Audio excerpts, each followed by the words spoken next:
Welcome to Speaking of Strong Style, where we discuss the news, issues, and events surrounding New Japan Pro Wrestling. I am Stephen Conway, and with me, as usually, is Jeremy Finestone. He's not here this week, however, he is off, but we have a fantastic guest host today joining us here, the host of the 5-Star Joshi Show, one of the really better analytical minds in wrestling today, someone whose work I really respect here, Scott Edwards. Scott, thank you so much for filling in this week and talking New Japan with us. Hey, thank you for having me. I'm very excited. I don't get to talk New Japan all the time, and this is an interesting week for me to get to talk New Japan because obviously they're not having any shows, but there's plenty going on. So I'm happy to be here. Yeah, plenty going on. And we already have Colin in the house. Colin, thanks for watching live. Thanks to everybody who's watching live. And also thanks to anyone who's listening to the podcast feed or watching on YouTube later here on the Fight Game Media YouTube channel. We're grateful. Jeremy will be back next week. He'll be back. But in the meantime, we're going to be talking some things now. Scott, you've been going through a lot of really good Joshi wrestling. This is a rare little break in the New Japan schedule. And yet it seems like Stardom, New Japan keeps weaving its way through almost every other promotion in the business. There's a lot of talk about a former women's champion, IWGP women's champion, of course, showing up at All In. Will Ospreay had a big presence at All In, obviously. So these things weave their way through all of wrestling. We're going to be talking about CMLL, Impact, All Japan, all on the show today. So it's a pretty exciting time, isn't it? Yeah, it is. I mean, having New Japan as part of your product, I think, is like the very popular plan for a lot of these companies now. I mean, we're coming off a day where the New Japan Strong openweight title was defended on Dynamite, So it's like, it's things like that. It's almost like you don't notice it now because it just happens all the time. I think SANADA's wrestling on like a regular Impact television show tonight. Yeah, so it's like that's crazy. It's just there's just so much going on, but it's great to see because more eyes on New Japan, more eyes on the overall products over in Japan. That's a benefit to you and me because we're the ones doing the shows here. So I'll take it anytime. Well, let's go into what is the elephant in the room in pro wrestling right now, which is the All In show. Now, there are plenty of ways to break down the entire show. That's not what we're here for. But there were a couple of things about All In that do tie in. Mercedes Moné, of course, a former IWGP women's champion, and we believe supposed to be the NJPW Strong Women's Champion at one point when she injured her ankle, was indeed at All In. Now, from what we hear, she was in a pretty heavy walking boot and certainly not healed up from whatever her injury was. She's been very coy about that. But she was in attendance right there, and we do expect to be seeing her more either on AEW, Stardom, New Japan promotion somewhere in there, although nothing officially has been announced. And just your overall thoughts on that, if you could. I know it's very general because we just don't know a whole lot. I mean, the moment Mercedes Moné stepped outside of the world of WWE, my opinion was that everyone should be trying to put her on their shows. She is the biggest women's wrestling star there is right now, besides those that are in WWE, which is still she's still in that conversation, because she was the biggest when she left, in my opinion. So AEW finally featuring her on screen even is a big plus. I don't think that she's going to go like AEW all, full time or anything, just because I think I don't think she wants to wrestle full time. I think she's enjoying her current deal. I think she's going to be more of a special attraction for the likes of AEW, New Japan, Stardom even. I think that is what she likes to do.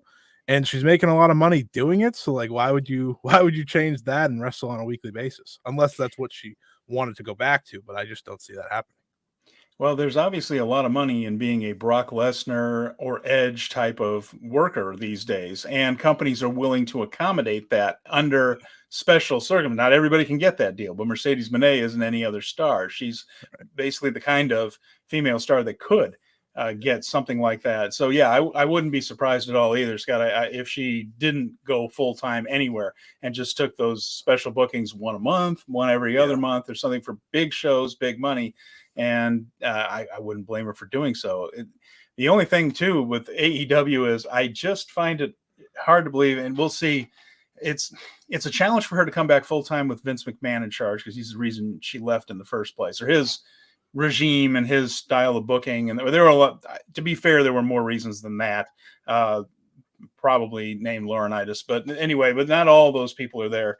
But they would have a better shot if Paul Levesque were still in charge, but he was, and she didn't come back. Yeah. So I think, the idea is, but we'll, if they get into a bidding war, WWE can outbid AEW, but she might not want to go back there. Yeah, to me, her appearing on AEW kind of eased any thoughts of her ever going back, or at least anytime soon for me. Because, I think, and I said this earlier, but she has so many things she still wants to do, right? She wants to have that Tokyo Dome match. She's going to have that Tokyo Dome match. I'm willing to put money on that.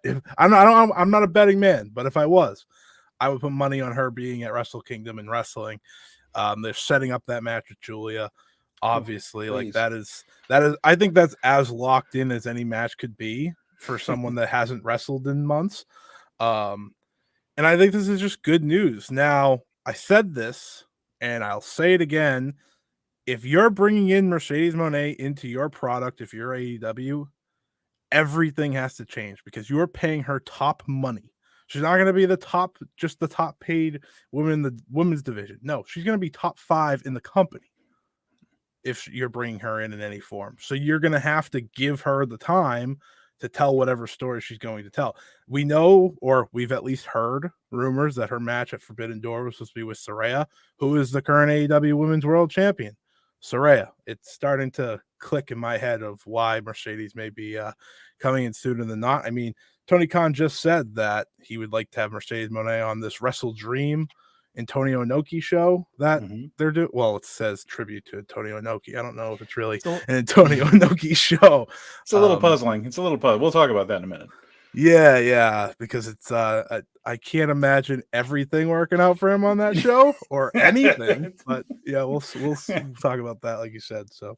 Yeah, well, it's not like anything goes wrong at AEW shows anyway. But we did have All In on Sunday. It was very, very impressive. 81,035 paid. It looks like that is a real number, and it would be an all-time paid attendance record. The only shows that would beat it would be those North Korean shows where people were literally ordered to attend, and it wasn't paid attendance. But 81,035 they put in that building, and one of the featured matches, it was a New Japan talent for now. And it was Will Ospreay who faced and defeated Chris Jericho. Now, the thing about this is, Will had a busy weekend. He was going through a couple of different shows, Rev Pro the night before, which we're going to talk about that show because it featured a lot of New Japan talent, and this one in front of 81,000. They put him over, and I mentioned when Power Bombshells were doing the preview of it that it's a heck of a way to woo a guy that you're interested in signing, is putting him over on one of the biggest shows of the year over one of your biggest stars. He has all but said he is leaving. He hasn't said it officially, but all indications are that he is headed to AEW when his contract with New Japan runs out at the end of the year. And there are other signs that things are aligning in this direction. You mentioned Wrestle Dream, a new AEW pay-per-view that is taking place October 1st against All Logic and Reason. And I say that because, first of all, it's the Sunday night football game that night. I believe is the Jets and the Chiefs. So you have Aaron Rodgers in his new home with the Jets taking on the Kansas City Chiefs and Patrick Mahomes. So you basically have a world heavyweight title fight there in the NFL. That's going on the night they're doing this. They are calling it a tribute to Antonio Inoki, which might just be the coincidence that it's October 1st and Inoki passed away a year ago on October 1st. But, of course, as soon as he says that, the speculation begins there's going to be a heavy Japanese presence on this show. Except I was going to say he didn't help that today in the media call. He pretty much said he hopes that there is. Well, that would be lovely, except Temper your expectations on that. And I'm speaking to anybody who thinks that that's going to happen, because there are shows booked for October 1st. New Japan has a show that has the complete card listed. And Tony likes to use who? Tomohiro Ishii, Suzuki, Tanahashi. All of them are booked. Let's see, who else is it? Shingo Takagi, Yota Tsuji, Shota Umino, Naito, Hiromu, Okada, all of Just Five Guys, all of Bullet Club. There are 3 people who are of consequence who aren't on the card for October 1st. It's Will Ospreay and Bishamon, Yoshihashi and Hiroki Goto. Ospreay is on the early Road to Destruction tour, and then he has a match at Destruction in Kobe. Then he's not on the house show tour leading up to Destruction in Ryogoku. There are other members of the United Empire on that tour, but after Kobe, Will kind of drops off the lineups for a little while. It seems probable to me that he will be at Wrestle Dream. That seems like too much of a coincidence that he's not. I don't know about Bishamon. They've had Yoshihashi and Goto on AEW shows before, but again, nothing announced yet. Those are really the only 3 of any consequence, Scott, that aren't booked that day. And you were saying, as far as the female presence goes, Stardom has a show that day too, right? Stardom not only has a show that day in Korakuen Hall, the same location that New Japan has their show that day, but they have the 5-star Grand Prix finals 24 hours before. Yeah.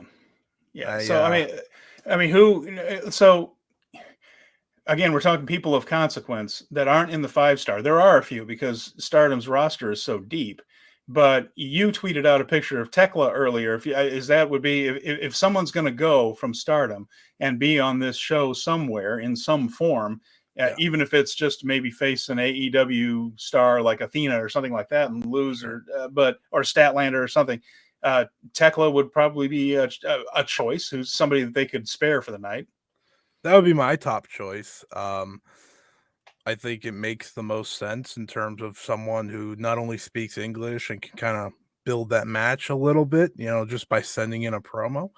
But she's obviously very talented, and she's not part of the tournament. So, you don't have to worry about that. I saw some people be like, well, Suzuki, technically, her match is canceled on the tournament night because of Saya Kamitani. But that doesn't matter, because she's still going to be in contention probably on that night. So you're going to have her on location, and it to me, it's just, it doesn't work out. And I feel like sometimes Tony says these things without actually knowing, which is a problem. It's a problem, because I think people's hopes get up. That's why he said, I would like to have Mercedes Moné, because she checks both boxes and we can just, move on. Right.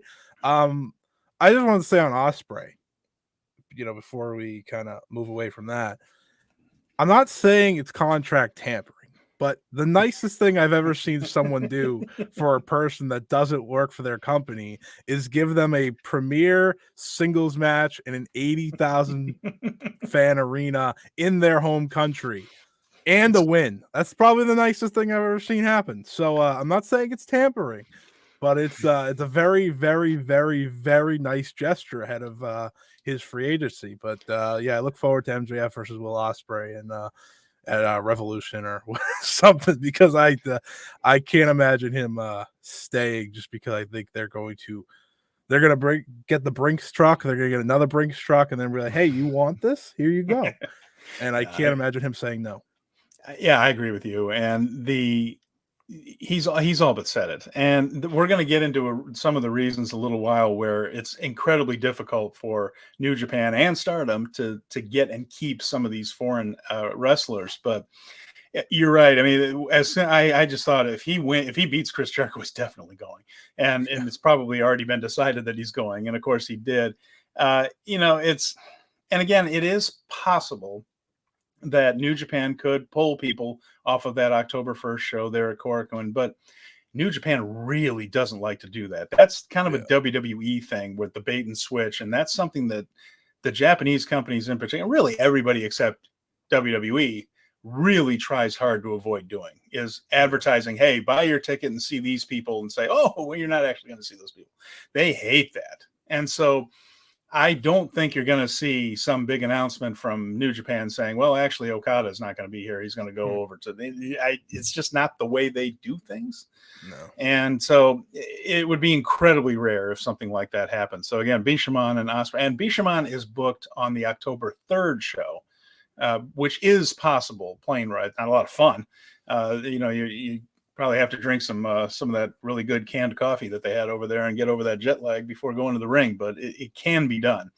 I remember what was it? Hulk Hogan said he worked 400 days a year, Scott, because he went over there because of the international dateline. When he would go to Japan, he would gain a day. So he actually wrestled 400 days that year. He forgot that you could give it back when you go. Hulk. Anyway, but yes, it is possible, but that's a rough plane ride. I've taken that trip, and it's takes a little while to get over that, but it's doable. People have done it. So yeah, that Rev Pro show on the 26th. So that was really the only New Japan presence on All In, and there's a million places to learn more about that very, very impressive show that they did. Again, anytime you can get 81,000 people to pay, I mean, it's only happened never before in wrestling to get that many people in one day paid. So good job, Tony. Fulham, the football team his dad owns, they drew with Arsenal in a big surprise. So he had a good weekend until Jungle Boy and CM Punk knocked some monitors onto his lap there. He was having a real good weekend until then. Anyway, the Rev Pro show, August 26th. This had a lot of New Japan wrestlers on it, so I'm going to go over it real quick here. This was their 11th anniversary show of Rev Pro. Rev Pro is a place where a lot of wrestlers in New Japan had their excursions, Yota Tsuji being one of them. And there have been others, but Shota Umino was here quite a bit. And then, of course, they've signed a lot of Rev Pro talent over the years. And Drilla Maloney was on this show. He took a loss to Leon Slater. That was a bit of a surprise to a lot of people. Slater apparently moving up in the ranks there. They put him over Maloney. So Maloney, of course, one half of the junior tag champs with Clark Connors. So, yeah. And JJ Gale defeated Kosei Fujita on that show. And I'm just going to run down these things. There's not a whole lot of analysis to be done with it, but I just wanted to mention where some of the New Japan talent has been in this break between the G1 finals and the Road to Destruction tour. El Phantasmo and Katsuyori Shibata teamed up to defeat David Finlay Jr. and Gabriel Kidd on that show. I bet that was a pretty good match. And it was good match. Yeah. Oh, did you actually get to see this? Yeah, I saw the whole show. Oh, good. How did Fujita and Maloney look? I mean, let's talk about that then. If you can get just your thoughts real quick. I kind of put you on the spot here. I didn't tell you we were going to do this, but yeah, no worries. Maloney and Slater had a fine opening match. I thought Kosei Fujita. I think I said I've said a few times recently he's a locked-in, guaranteed star for this company, and that was just another one of those times. I don't know if I've seen a guy get it this early, but he gets it. It's it's the reason he's a young lion to a faction so quickly. And seeing him in these spots, yeah, he is he doesn't need a big excursion. I just think they should just keep rolling with them. And based off of situations outside of New Japan, maybe excursions aren't the best idea right now. Well, yeah, that's a fair point. That's a fair point. And you're right about Fujita. I guess he's going to go over to Australia and work there. That makes sense, I guess.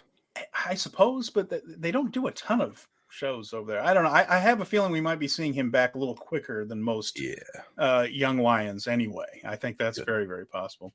I am curious to see, Oiwa. Oiwa's not even leaving the country. Oiwa's going to stay with Noah. So they're already trying some different things with young lions, which they warned us they were going to do. I'm not sure Bolton Oleg is even going to get an excursion, but I wouldn't give him one. I would keep him. He's getting a title match. I mean, yeah. Well, and then there's circumstances around that title match. There are dominoes that could fall that could really make that interesting. So this is an interesting one here too. Zack Sabre Jr. defeating Ricky Knight Jr. And as Brian Alvarez pointed out, neither of these guys actual juniors, both phony juniors. But there's no Zack Sabre Senior, by the way. And Ricky Knight Jr., I don't think is the son of Ricky Knight. It's in the family, but it's like one of those Lucha Libre things where you're not literally the son. Either way, but he is part of Soraya's family. Ricky Knight Jr. is. Yes, I believe somewhere in there. Aunt. Ospreay is Okay. his Oh, aunt. it's her nephew. Okay. So I'd imagine Zach and Ricky probably did pretty well there. 17 minutes, 33 seconds. So they had a lot of faith that they could go a while. Yeah. I think Zach's just on another level this year. Mm. I think like every match he's having is kind of must see. Ricky Knight Jr. like was a really good underdog babyface a year ago, and this is the first time I think I saw him since he beat Ospreay, and now he's a heel, and I was like, all right, maybe not working for me necessarily, but match itself was good. Like it's what you'd expect, I think, out of Zach, especially at this point.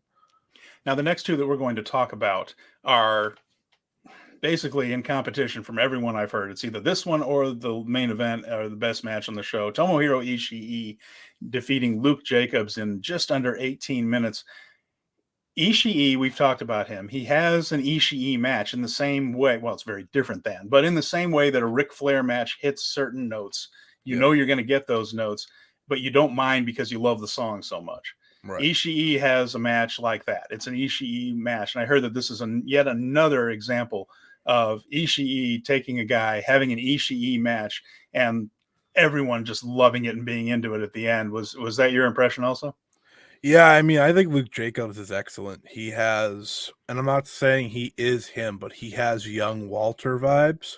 Gunther Nothing wrong with in that. WWE, like he has that same kind of the look, but the offense. And I think he's only 23 years old. Like I see him and I'm like, get him in a G1, get him in something. Like I think he's someone that over time can really develop to be one of the better British wrestlers we've seen in the past couple of years. I think he's excellent, and he really showed it here against Ishii. He's had two great matches this year, Luke Jacobs, and the only two matches I've seen, so maybe there's more. But I saw one against Will Ospreay earlier this year that was really great, and now here with Ishii. I thought this was actually better than the main event, so take that for what you will. Yeah, and that goes back and forth. Kind of depends on who you talk to, what you thought was the best one. We're bringing up something there that Luke Jacobs might be one of the best next generation of UK wrestlers. There was that almost a golden generation we had a few years ago where all these guys that were in NXT UK and more than just those guys, but we had NXT UK was one of the better shows on TV when it was on. Like there was so much really good talent on there. And what you wonder is after that kind of faded out because there was an indie boom in the UK that sort of got sucked dry by NXT UK by signing those guys. And so those guys that and something else. There was I mean, let's talk about it. There was a real Me Too type of problem where a lot of misbehavior was also made public as people became brave enough to share their stories. So a lot of guys got run out of the business a little bit, or at least marginalized. And from what we heard, needed to be. Some haven't come back yet, and we don't necessarily miss them. There are others who have, were soaked up by. There was a chance to revive World of Sport, which was the wrestling show for years and years on UK TV. They tried to revive that, didn't quite work. Some other guys were signed exclusively to NXT UK, so a lot of those indies kind of dried up. And you started to wonder, well, where is the next generation starting to come from? We're starting to see the seeds, the little saplings of these younger talent starting. They're not there yet, but boy, there's some real potential over there. Yeah, I mean, if you want the cheap pop, Mariah May obviously is like the crown jewel of the British scene these days. But no one's career has gone further in the calendar year, I think, than hers. I can't think of somebody, and there are people who have had a great year, but I can't think of someone who's gone further. I mean, to say she's had 70% of her matches now this year, like amazing. That tells you all you need to know, though, right? But yeah, I think the scene, especially like if you watch this Rev Pro show, there are people to keep tabs on. I know Leon Slater is receiving a lot of hype. Obviously, he beat Maloney, so that should tell you a lot right off the bat. Luke Jacobs, as we talked about. I know Ricky Knight Jr. is someone that a lot of people are a fan of. I think he's only like 24, 25. They're all like a lot of these guys that they're pushing, which is a good thing, are really young. So like there's hope long term that hopefully they can kind of be the start of what I think British wrestling desperately needs. And that's could be something the Japanese wrestling desperately needs, because we're going to get into why things are getting trickier when it comes to foreigners here. And that brings us to our main event, where Will Ospreay, of course, headlined against Shingo Takagi. These two are incapable of having anything but a great match with one another. This was another example of it. 20 minutes and 9 seconds. Will defeated Shingo, and he held on to he still has that UK US title. I don't think this was a title match, but it was not, yeah. But I do believe Zack Sabre Jr. has made noise about challenging Will for that, possibly at Royal Quest 3. Yeah. We mentioned that Will has all but said he's going. That puts his title in some serious jeopardy at Royal Quest 3. Nothing in stone yet, but, you got to wonder. And with the comments he's made, with the feeling that this is going to be one of the hottest free agents in all of wrestling, it's worth mentioning some of the economic issues in Japan right now when it comes to people, because there's all these rumors that Mariah May be leaving Stardom also after this year, where you just think, wow, she's a revelation. And, that word travels fast, but the weak Japanese yen is a real problem. And I don't mean to just get into a whole financial thing here, but right now, foreign wrestlers are 30% more expensive than they were in 2009. Yeah. 2019, 30% more expensive. And that's how far the yen has fallen against the dollar. This is why that's a problem too, because this is going on in New Japan at a time when attendance is not as high as it was in 2019. So you have smaller crowds in a company that's based on ticket sales still. It doesn't have the big TV contracts. It's about selling tickets and selling merchandise. That's down from 2019, and now the guys are 30% more expensive than they were then. Stardom in a slightly different boat. The 30% thing is still true, but they're about the only company in the world whose crowds increased during the pandemic. So that's 200% was a number at one point. 200%. Think about that. Now, that doesn't mean that they still don't feel that 30% crunch. And it's tricky. So if you are traveling to Japan, this is wonderful news. Everything is basically 30% cheaper than when he last went. But and I'm only speaking about that as I price things for my next trip whenever we can do it. But they can still get people. But big names that are really coveted by American companies are going to be difficult, and especially long-term, because the companies don't know when all this will improve or turn around, and it's not up to them. So we heard about Aussie Open making some statements, still very, very polite. They love New Japan. They've never said anything bad about it, but they mentioned that one of the reasons they took the AEW deal is because there was some long-term aspect to it, long-term for wrestling, but multi-year, a little stability that they weren't going to be able to get from New Japan. So they wanted to take the AEW deal. I think, again, we're talking probably multiple years and more money for Will, possibly the same thing for Mariah whenever she takes that deal. And so this is why I bring up the young talent in England. That's where a lot of New Japan talent has come from, foreign talent. They've gotten guys from England. The very first Black Tiger was Mark Rocco, Rollerball Rocco. Dynamite Kid came from England, and he was one of the biggest rivals of Tiger Mask. So there is a long historical precedent of this. And of course, Zack Sabre, Will Ospreay, a lot of guys have come from England. So the fact that there is some young talent coming up that isn't going to be six-figure deal talent yet, maybe someday will be, could end up being very important for companies like New Japan and Stardom as they try to replace some of the foreign talent that they kind of end up getting too expensive. Thanks for coming to my TED Talk. Yeah, I think when it comes to the yen and the pricing, it's gonna hurt ultimately New Japan more than anyone. Yeah, because to give the Stardom aspect of this, they're used to having wrestlers come in and then move on. Like that's just pretty much their model when it comes to foreign wrestlers. Most of the wrestlers you love in AEW, for example, are from Stardom. Jamie Hayter, Tony Storm, Britt Baker was even there. It's like there was. If you really enjoy wrestling, they probably hit Stardom and they're used to that. So like the prospect of Mariah May leaving isn't shocking. I think if anyone was in the know or just used to Stardom, they were like, all right, we give it a year probably, and you know, Mariah May is someone that any big company should go and get. But with New Japan, I think they've always just done such a great job of not only keeping these guys but making them their own, right? Zach, Will, for example. I know Jay White's different, but you know, he's not from he's not from England, but still he is a foreign wrestler who they made their own. And I know he went through the system and stuff like that, but it just depends. And like the excitement is, like you said, that there are these new young wrestlers, because that's probably who they're ultimately going to take from because of the Rev Pro relationship and stuff like that. I would love to see them maybe hopefully take more from, you know, CMLL, for example, bring more talent over more frequently than just Fantastica Mania and stuff like that. Besides just Teton, love Teton, but more than just Teton. Like, that's where New Japan's gonna have to work. And I've been saying this for a while. There's so much talent in AEW that doesn't do anything.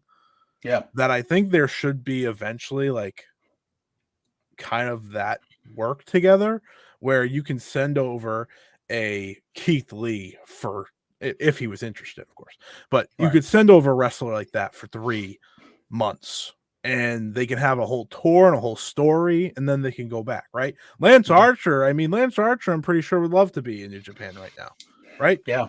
So seems like it would be. I think there's a perfect mix for New Japan, and the yen's still going to hurt them. But ultimately, if they can use their relationships, they can still have the Will Ospreays of the world once in a while at least, which is better than not at all, which not at all is WWE. Yeah, and exactly. And you know, the whole, you're right. And maybe those short-term swings, which goes back to the roots of Japanese wrestling, might be the way to go. This whole idea of taking foreign guys and making them their own isn't exclusive to Ghetto, but it's kind of a Ghetto thing. You know, since he's been the booker. Before that, it was, you know, Brock Lesnar had a run in New Japan, but wasn't there full time by any means. And other guys were like that. And in the past, you would do the tour, right? You know, you go over for 3 weeks and you'd wrestle there and then go back, and it would be very rare for somebody to just stay a long time. Even Dynamite Kid would come in, do those runs with Tiger Mask, but then he would go back to Calgary for a while and things. So the idea of somebody just staying there for years is relatively new. And they might have to go back to something like shorter term runs for foreign wrestlers, where they come in, have their run on top, lose to the remaining Japanese guys, and then have to head on home. And, you know, there's nothing wrong with that. I mean, it worked for decades in Japan. It's just a little bit different than what New Japan's been doing. In many ways, what Bronson Reed did, or Jonah, or whatever his name is, like that might be the mold they have to do for now on. The Bronson Reed thing it really struck me. And of course, the only reason it happened like that was because WWE signed him back, and you know, Triple H got him back. Otherwise, I think he would still be there. But it did hit home to me that it was just, oh, this is just like when, you know, Inoki would bring a guy in and he would threaten him, beat the hell out of him in tag team matches, and then Inoki would win in the end. And that's kind of what Okada did in that, especially when Okada was sort of being portrayed as the new Inoki before they made him get off my lawn Okada with Shota and Ren, which I'm enjoying, by the way. I like this. And, you know, New Japan's gone back to the relationships within Japan too, to help their roster and help. That has been just as big a part, I think, in this excitement that comes with them, right? You know, I mean, Kiyomiya, obviously, that's Colin just named. He's a big part. I know all they send to other shows is mostly like the old fellas, which we'll talk about in a little bit. But they also sending some of the, you know, main stars. I think Naito did an All Japan show last year, which is obviously a big deal, and that's also their best strategy, is working with those that are within the country. Plus, I think if you set up not too many people in Japan in Tokyo anyway, have backyards, or Osaka, but if you set up a ring in your backyard, I'm pretty sure you can book Hiromu Takahashi. He's working for everybody in the world. Yeah, he's worked for, I think, every company that's not named WWE. I'm You not even think so? kidding. I think so. Yeah. And but here's Colin's thing for the folks that are just listening on the podcast. Oiwa is teaming up with Kato Kiyomiya on September 3rd at the Noah N1 Victory Final show. So I'm really curious to see how that goes. So like the idea of sending somebody on excursion just over to Noah to work with Kiyomiya is fascinating to me. That's a little new. We haven't seen a whole lot of that. And of course they sent all of Suzuki-gun over to Noah for a while, but that was when Gedo and Jado were kind of co-booking both companies, and there was a little more symmetry back then. They were sending the young lions to All Japan for a little bit too with Nagata. They sent them for a few shows. So I like that strategy. I know Nagata's now done, but with All Japan, I think he just had his final match with them. But now they have Kojima. So they do have Kojima. Yeah. Oh, they sure do. Yeah. Yeah. So, the Resident Evil is watching as well. Hello. Glad you're here. Let's see now there. So anyway, we'll have to see how this foreign talent thing works itself out, but we could be seeing some changes in that regard. So speaking of guys that are traveling around to different places, there are people who have been visiting places they have been in the past. And one of them is our IWGP World Heavyweight Champion SANADA, who just worked for Impact Wrestling for the first time since 2014. And on August 27th, same day as All In, he was in Toronto, where he wrestled Jake something. And at their, and I'm not forgetting his name. That's his wrestling name, Jake something. I always sound like I'm forgetting it. But that is indeed his name. There's a little clip from the match right there, a photo. And he defeated him at Emergence, one of their big events. Then he went to a TV taping the next day, match taped in Toronto on the 28th. And on tonight's edition of Impact, here on the 31st, he'll be teaming with Jake something. And the photo I have here for the folks listening is them shaking hands after the match. So all respect between the two of them, teaming up with Frankie Kazarian to face Moose, Eddie Edwards, and Brian Myers. So Impact, the champ over there in Impact, and going back to where he spent a year from 2014 to 2015. So if anyone cares, he wore the great SANADA gear in his entrance, and it was awesome. I was that's awesome. I was very happy about that. He actually had a better match with Jake something than Jack Perry. So okay, so that match was better than his jungle. Well, Jake's better than Perry is, so that does help. And then and also, I mean, to be honest, he heard the criticism that he had a crummy match with Perry, and when he goes back to Toronto, that's where it happened. And then I think he was probably a little bit motivated to show a little more this time. So Jack Perry, cry me a river. All right, continue. Sorry, had to do it. Yeah, I know that I'm aware that I'm aware that I'm old. I'm aware of this. And wrestling locker rooms, for the most part, are better places now than they were in the 1990s when the drugs were rampant and there was still a lot of carnyism. And I understand that it's a better place now and the guys help each other out more and things. And we've had some drama in the past. That's really an anomaly. One of the reasons this stands out so much, the CM Punk drama, is because it doesn't happen much anymore. It used to happen all the friggin' time. Yeah. At the same time, Jack Perry, what the hell are you doing? I'm not saying that CM Punk should have choked him. I'm not saying that. I don't condone allegedly. That. But allegedly. Who the hell is Jack Perry? Jack, you're barely hanging on. Okay, if there's one thing your heel turn has proven is that your song was a lot more over than you were, kiddo. And going after the number one star in that end of the company. And I know there's two ends of the company now, but if you want to go down that corridor where those people are allowed to be in their dressing rooms, as opposed to the other one where those people are allowed to be in their dressing rooms, you went after the number one guy when you're impressing virtually nobody. And I just can't fathom at the biggest show ever.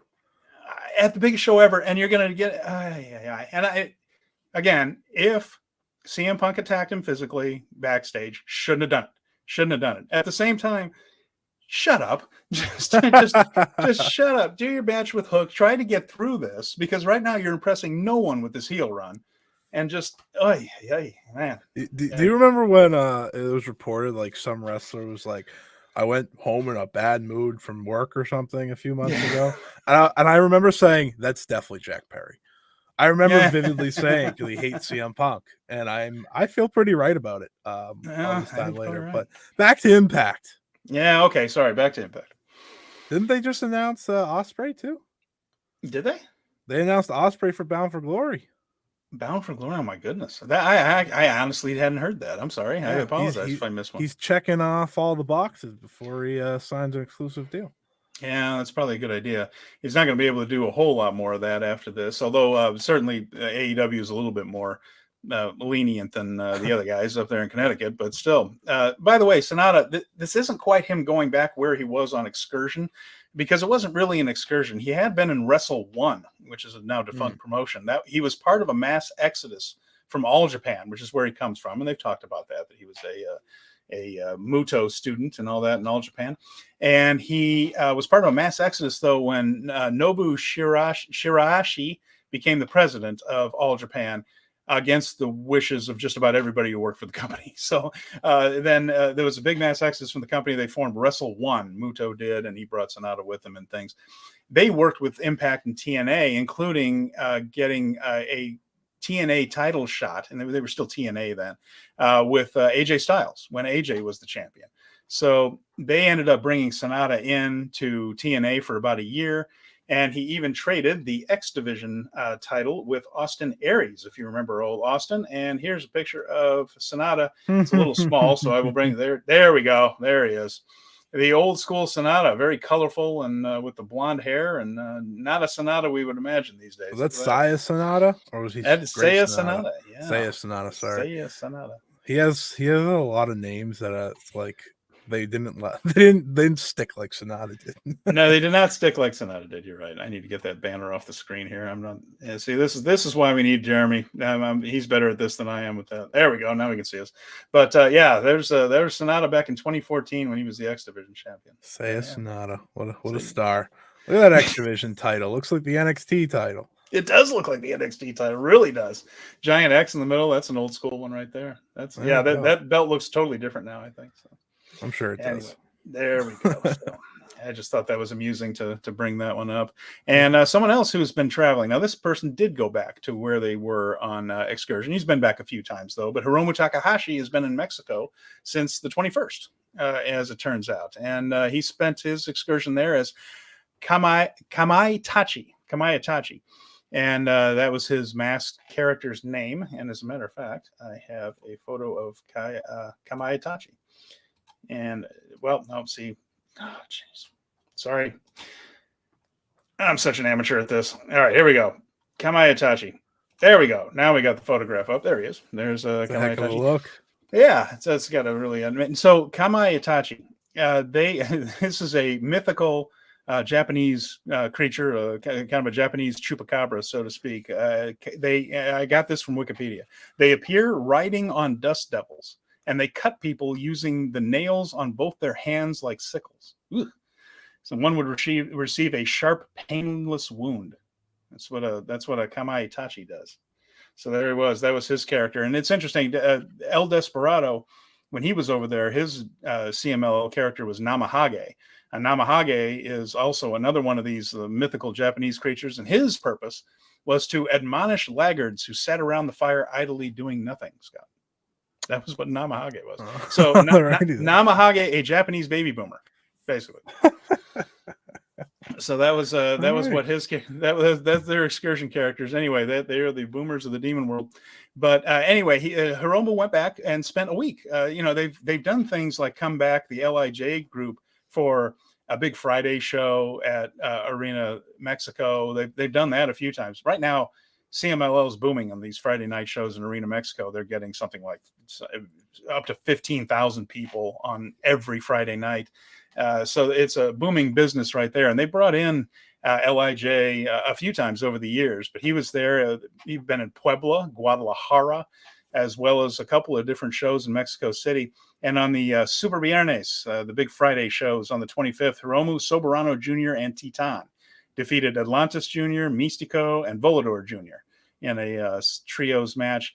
And then on the Sunday show at Arena Mexico, they run that building 3 times a week. Sunday at Arena Mexico is a show in the afternoon, or at least early evening, that's devoted more to families than the Friday night shows. Which, if you ever catch them on YouTube, there's a lot of beer drinking going on at Arena Mexico on Friday. It seems like everybody's got one of those giant Coronas, and the Sunday show a little more family friendly. He challenged Mystico for the NWA Historic Middleweight title match, and to show you what they think of Hiromu there. They ended with no contest. They didn't have a finish. They had a finish. It was a double pin. They pinned each other at the same time. So they did not just have Hiromu put over Mystico. So we might be seeing him there some more. And of course, right now, the biggest heel in Mexico is Rocky Romero. So a lot of New Japan presence lately at Arena Mexico. And that's where he's been. And yeah, go ahead. My guess is that because Mystico said he wanted to challenge Hiromu for his title eventually. Mm-hmm. I don't know if they can push it off long enough, but I will happily see them main event a Fantastica Mania show in Cork sometime next year. Please and thank you. Yeah, absolutely. Of course, the current Mystico, we've gone over this on the show before. It's just he is the Hall of Famer, the Wrestling Observer Hall of Famer. This is the original Mystico, who is now Mystico again after being Caristico and then being Sin Cara in WWE. Yes, not the later Sin Cara in WWE, the first Sin Cara in WWE. He's also the first, and now the current Mystico. And if you're confused, so is everybody else. So, there you go. But this is the other thing. When Hiromu was over there, he teamed with Okamura, of course, who is a Japanese wrestler who went on excursion and never came back. Really, I mean, he only just comes back for Fantastica Mania. And they were in a tag team. And if you want, I'm going to say this. Their name as a tag team with Okamura was the Yellow Fever. Don't blame me. I didn't name them. But that was what they called them right there. So the picture of sensitivity there, pro wrestling. And yeah, he actually, his first title, Hiromu Takahashi's, was as Kamai Tachi, which is, for some reason I'm having trouble saying, Kamai Tachi. He had been in CMLL and had worked as a heel there, a Rudo. And he came back as Kamai Tachi in Japan at Fantastica Mania in 2016 and attacked Dragon Lee. That was where his big feud with Dragon Lee and his longtime rivalry with Dragon Lee really kicked off. They were both in CMLL at the same time. He attacked him at Fantastica Mania 2016 in Korakuen Hall in a big surprise, challenged him for the World Lightweight title and won it. There from Dragon Lee, and I believe that was on January 24th, 2016, and held it for a while, lost it back on March 4th in Arena Mexico. So went all the way to Japan to win it, lost it back there in Arena Mexico, and that was before he went to Ring of Honor for a while. And then that was in March is when he lost it. In August is when he came back as Hiromu Takahashi without the mask. And he was the time bomb, and he was the big special surprise there for LIJ. So that was Hiromu. Pretty cool stuff. So he's been doing his traveling. And the next one we wanted to talk about is Satoshi Kojima. So Kojima had a big one. He won the 2023 All Japan Royal Road Tournament, also on the 27th. The 27th, a big day for wrestling. And Scott, you look puzzled at this one. I just don't understand, why Noah and why All Japan feel the need to hand the two old guys everything. No offense. I love Kojima. I thought he had a great run in Noah last year. I think Nagata was really good in All Japan. I just don't understand the need. Yeah, let's look at this because he was Kojima I'm talking about was the GHC champion last year for a little while, won it and then lost it.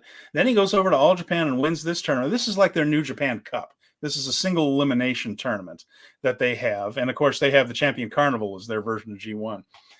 But yeah, this is the thing. He gets a Triple Crown title shot because of this. And Yuji Nagata just lost that Triple Crown title. So you've had Kojima, of course, Grand Slam champion. He's won all the tournaments. He's won all the titles. He's an all-time legend and things. And he can still wrestle. He can still wrestle. But I kind of agree that it's like, man, wouldn't you have him lose in the finals to someone you want to push, maybe? Right. I'm hopeful they put over their champion Yuma Aoyagi because he's young and just won the belt and should not be losing to Kojima. I like Kojima. Like I said, I think him being in an important role is good having him be your top champion just defeats the purpose for me.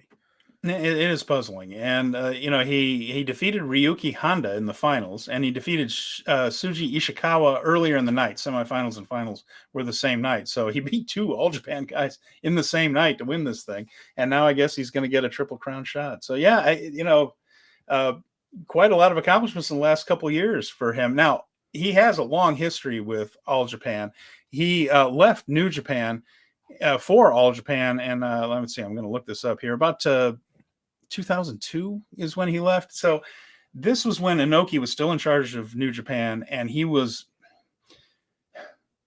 the rise of MMA really freaked out Inoki in a weird way, because he's always been a massive fan of it. And he always tried to put himself over as an MMA guy by booking all of these martial artists to lose to him in New Japan as the top star and things. And it worked. Believe me, it worked. They made huge money with Antonio Inoki beating these guys and holding the martial arts title and things like that. It was a good formula for him.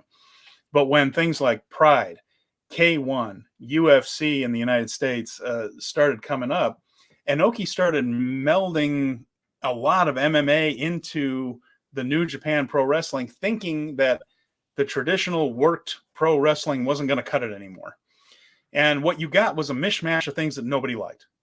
It just didn't work. It didn't look good. Like anytime you try to look what we saw with Ronda Rousey and Shayna Baszler, when you try to make a match look like it's real, the only thing you're doing is it never looks good. And then when they had a show once that was worked matches and MMA fights, all you're doing is saying, okay, here are the fake guys now. When you're doing pro wrestling, part of it is you're losing yourself in this little world where it's a melodrama set within a combat sports league is really what pro wrestling is. And when you have MMA fights in there, you're kind of just pointing out how it's not real, and nobody wants that. Like, we want to lose ourselves in this when we go. That's part of the fun. And he was kind of taking that away. Well, a lot of guys left, and Kojima just pieced out. He's like, no, I don't want to be part of this. He wasn't the only one, but he was one of the major ones. And when he went to All Japan, they realized what they had immediately. So he went to All Japan. He won their Champion Carnival tournament in 2003. He won the Triple Crown title twice while he was there. And then as Inoki kind of understood, or was kind of moved aside or pushed aside or elbowed aside or kicked aside or whatever happened over there, which never been real made public, they started working with All Japan. New Japan did. And for instance, while he was in All Japan, Kojima and Tenkozy won the G1 tag team tournament, as while Kojima was a New Japan wrestler and Tenzan was in New Japan. Kojima and Tenzan had a 59-minute match where they teased a 1-hour draw, and then Kojima became the first person to hold the Triple Crown and the IWGP title at the same time. So Kojima has had a long history of All Japan, and also is part of the process of making a working alliance between these two major companies in this era as well. So, a lot of affection toward him in the All Japan office. And but I'm with you. I think what we saw at that show, where the All Together Again show, is that All Japan has a lot of interesting young talent. And they might not be totally ripe yet, but they have interesting young talent. And I do agree with you that maybe the best use of some of these legends is to put those guys over. Maybe that's what they're going to do with Yuma, but it came at the expense of a couple of losses for key All Japan guys at the semifinals and finals. Yeah, I mean, beating Ishikawa is whatever. He's old. He's like, well, yeah, he is. Yeah, he's up there. But Ryuki Honda, they had beat the champion, Yuma Aoyagi. He beat Kento Miyahara. And then he just lost to Kojima in the finals. And I understand that. That's typical tournament booking, having someone eliminate the champion, get a title shot later. Totally get that. But to me, it was the Yuji Nagata one that got me, because Yuji Nagata beat Kento Miyahara for the Triple Crown. And I was like, why would you beat your ace? That would be it's not even comparable in New Japan, because no one would ever come in and beat Okada. But the best comparison would be had Keiji Muto came in and beat Okada. It's like that. Yeah, it's puzzling because boy, they've been beating Kento Miyahara a lot lately Ugh, in some key situations, and ugh. you can only beat your ace so many times. He's not your ace anymore, and he should be. He's one of the most talented human beings on the face of this friggin' earth, and I do not exaggerate. Kento Miyahara is great, and it is puzzling just how they've decided to just beat him as often as they have in the last year in key situations. Yeah, I'm sure Kojima wins the title and Kento's Triple Crown champion again at this rate. So I'm sure that's the plan again, because whatever. But yeah, I just don't get it. I never will get it with these companies. Like, I think I try my best to watch everything. I don't watch as closely as, like, I don't watch every single All Japan show, but I'll watch key matches. Same with Noah, same with like Dragon Gate. I'll never understand some of the ways these companies run with the older folks.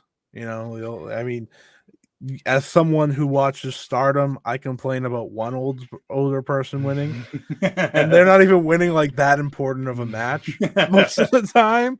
So it's like, I guess I'm not the right person to ask. Oh, Nanai. Yeah, it is kind of curious, and you get into the thing with Noah too. Just as a bit of a I do digression, love but Keiji Muto though, so that's okay. That was well, okay. but certainly one of the all timers. But the thing with Noah, I'm surprised at how either little power they have or how deferential they are to New Japan. I personally wouldn't have let one of my top guys go over to the G1 without him at least making the damn playoffs. Yeah, And me I would either. have just said, you can beat him in the quarters, but at least have him up there with the top eight, show something. And I mean, I had then, Kaito as an MVP candidate for most of that tournament.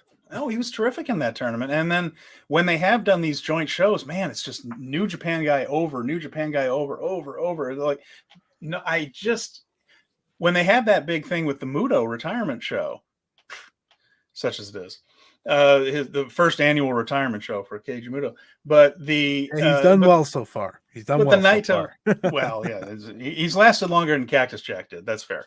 But the low bar to jump over, but nevertheless, so far he's hanging on. But when I watched that show, the only thing I could think of was any fans who came and hadn't seen the Noah guys. The only thing they walked out of that building thinking was, well, they're not as good as the New Japan guys, are they? I'll go to their Yeah, show. pretty much. That's puzzling. I know they have the power because they have the crowds and all that kind of stuff, but boy, it just seems like they're pretty deferential to New Japan when I don't feel like they always need to be. No, they do not. All right. So we had another show announced. We're going to go into that here real quick. And there is another show. Now, they're going to Las Vegas on October 25th. I will be in attendance. I'm excited. But You're they gonna see will. Giulia. Yeah. I'm amped up about that one and anxious to see Eddie Kingston, who is somebody that I'm excited about seeing for the first time in person. I haven't been able to see Eddie in person before, so I'm excited about that. Hopefully, we get possibly that Hanare title match that is set up. But then they're coming to Dallas area, the DFW area that is announced for November 10th at the Curtis Culwell Center. So Vegas on the 28th. And then November 10th for the Dallas show. So we'll have to see some of those strong guys. I'd imagine will be part of those shows. But no matches announced for those yet. But that is something that has just come up. So, yeah, I mean, so the next thing, Scott, unless there's anything else you wanted to add, and by all means, please. But I thought we would talk a little bit at the tail end of the show here about the situation with each of the New Japan titles and where their next challenge might come from. So unless you had something else to add earlier, which I'm all ears. The only thing I have to add, because Yeah, I've please. been asked about it. I've looked around. I've studied it very closely. Is that historic crossover still has hope? If anyone's wondering, We might get another hope. one. There's still hope for it, because right now Stardom has a weekend at the end of November wide open in their schedule, which is New Japan hasn't announced that far ahead yet. So there is hope. They have the 25th and 26th wide open. They do have a show announced already for December 2nd. So my hope is that is the weekend they're looking at for another historic crossover event. You think Because that they could be don't just something? take weekends off. Yeah, well, that's true. That's when they do their shows. So you think maybe Oda Ward Gymnasium, something along that lines, as far as the building goes, or something like that? Yeah, I mean, what did they do last year? Over 5,000, right? They did near 6,000. That the thing for me is they have to do it again. Like it Oh, was yeah. such a success in terms of attendance and I think feedback. I think a lot of people loved it. Um, you got to give it another shot, and I've just been keeping my eyes on that because I think it would be silly not to do it one more time. And the fact that they've left that weekend open is gives me hope. It's encouraging. And Colin mentions, I hope they do it. Yeah, I think we all do. It was such an artistic success. It was a really fun show to watch. And there are still little loose ends to tie up on that. In fact, I don't know if you saw, but Taichi on his YouTube page Oh, I sure did. had a date, his dream date, maybe I literally, with Tam Nakano.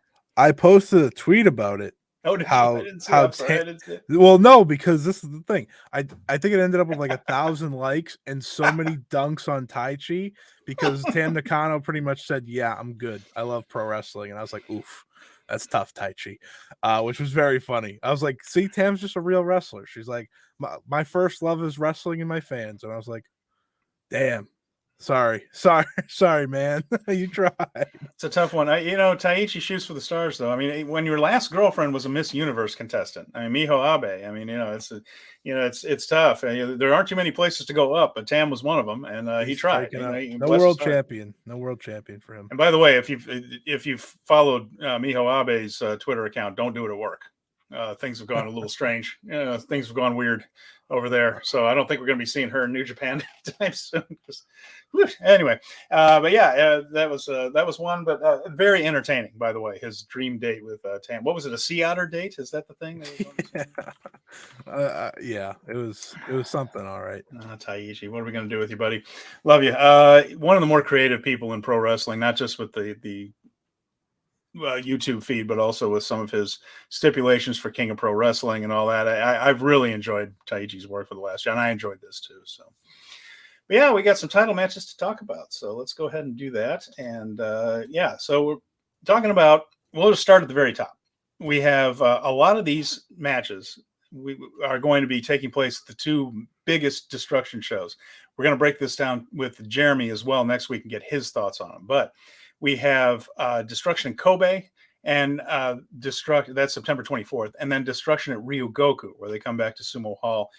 Before each one, we'll get a couple of weeks of house show run-up events, and Ryogoku will be October 9th. So that's how a lot of these will take place, but not all of them. So we have SANADA, IWGP World Heavyweight Champion. He has a date with Evil at Destruction in Ryogoku on October 9th.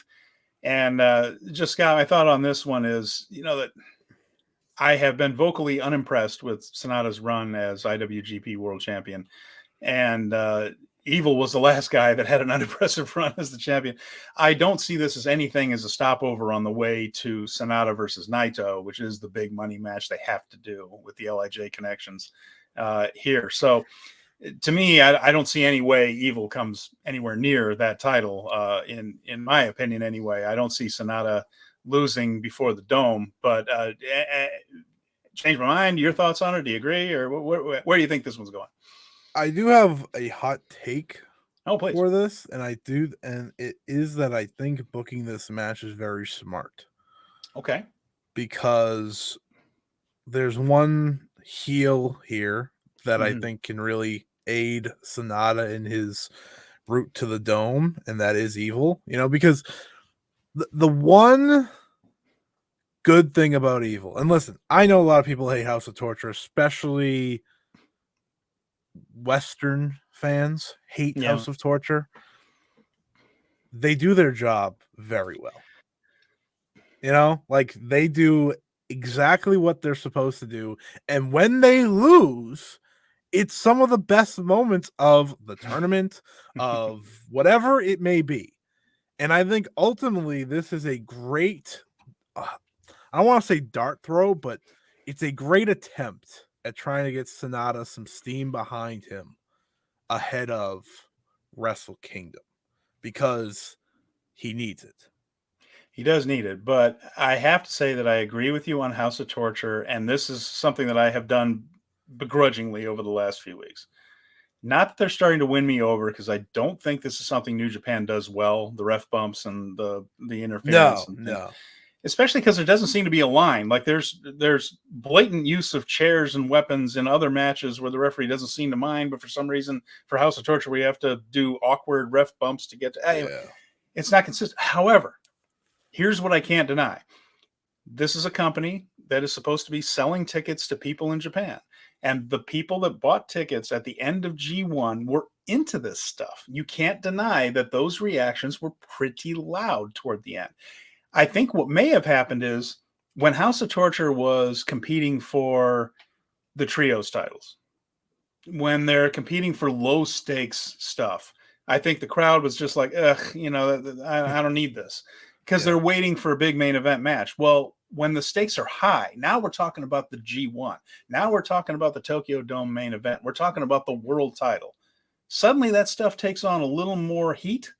And it does seem like they got a lot more reaction. I can't deny that. And if the fans are into it, for the love of God, keep doing it, because if there's one thing New Japan needs to do is get that attendance back up. And they've really struggled with that. It's trended in the right direction, but they took some steps back during G1. So if it works, keep going. And I can't really argue with it with any good conscience. I'll say this. I think if you look at AEW, for example, right? MJF's switch to babyface has been one of the smartest things they could have done. He's the most over wrestler in their company, finally, right? Yeah. And he was last year at this time when he returned as a babyface. But, CM Punk and the Elite had to fight, and that threw that all by the wayside. My point is, there's going to be a time where Evil is a babyface again. Yeah. And I think the crowd's going to love it when that finally happens. I understand why they haven't done it yet, because they finally got crowds, and when the crowds get to react, it is so much better for House of Torture overall. But I just want to say that, I just want to put that out there, because I thought when David Finlay and Evil faced off, that was a potential spot to do it. They just had a crappy match instead, and I was in pain. But, it's fine. It's fine. So I hope that's something that they consider, because I do think there's still a lot of stock in House of Torture, even if we don't like it all the time. They're doing their jobs. I'm going to just throw something out and a little chum in the water, see if anything bites it. But the idea is Evil loses to SANADA here at Destruction. That same night, we're going to talk about it, never openweight title, David Finlay against Tama Tonga. What if David Finlay has an adverse reaction to Evil failing once again against SANADA, and perhaps that puts the friction in where he kicks Evil out of Bullet Club for just plain failing too often. You guys are bunglers, I don't take losers here, that type of thing. And then we get the whole kind of Evil going back at Finlay for the never openweight title eventually. So that could be something, a direction to go there. At Wrestle Kingdom, perhaps, with a babyface Evil. Could be. I mean, I would be more interested in that than almost any other David Finlay match you're going to give me at Wrestle Kingdom. So, and I would love to see Milano Collection AT that happy again. That's all I'm here for. That's true. That's very true. And plus, the ring announcer will be relieved not to have to take that bump every night, by the way. Oh, I would be. I would surely be. I have a question I want to know who that guy is. But because they keep calling him Watanabe and things, and that's Evil's real name is Watanabe. And I wonder if they're actually related or something. That's why it's been a rib on him or something. That would make so much more sense. I don't know that, by the way. I may have just made all of that up. But not that his name's Watanabe, but Evil's name is Watanabe. But and so never openweight title, like I mentioned. David Finlay and Tama Tonga, Destruction Ryogoku on October 9th. I don't see them going back to Tama Tonga on this one, and I think they're the push shove really for David Finlay is still underway as they try to and he's doing his job, but he needs a little more steam, doesn't he, as the leader of the Bullet Club, which is an important position within New Japan. As their song says, these dogs are not for real. I cannot stand the War Dogs. You're not a fan of this. The best guys. Bullet Club is an AEW. I don't know how that happens, but it's true. Well, Jay White's pretty special, and Juice is really good too. So I love Juice. But yeah, I know why they're running this match back, but I don't know. I feel like Finlay could have benefited from a different opponent. You know, like, isn't this the only person he's had this belt against? And El Phantasmo. Yes. Yeah, and Phantasmo. Like, I feel like getting disconnected from Bullet Club only stories, because ultimately that's still the Tamatonga connection in many ways in my brain, would benefit him. Like, give him a Shingo or something. That would have been better.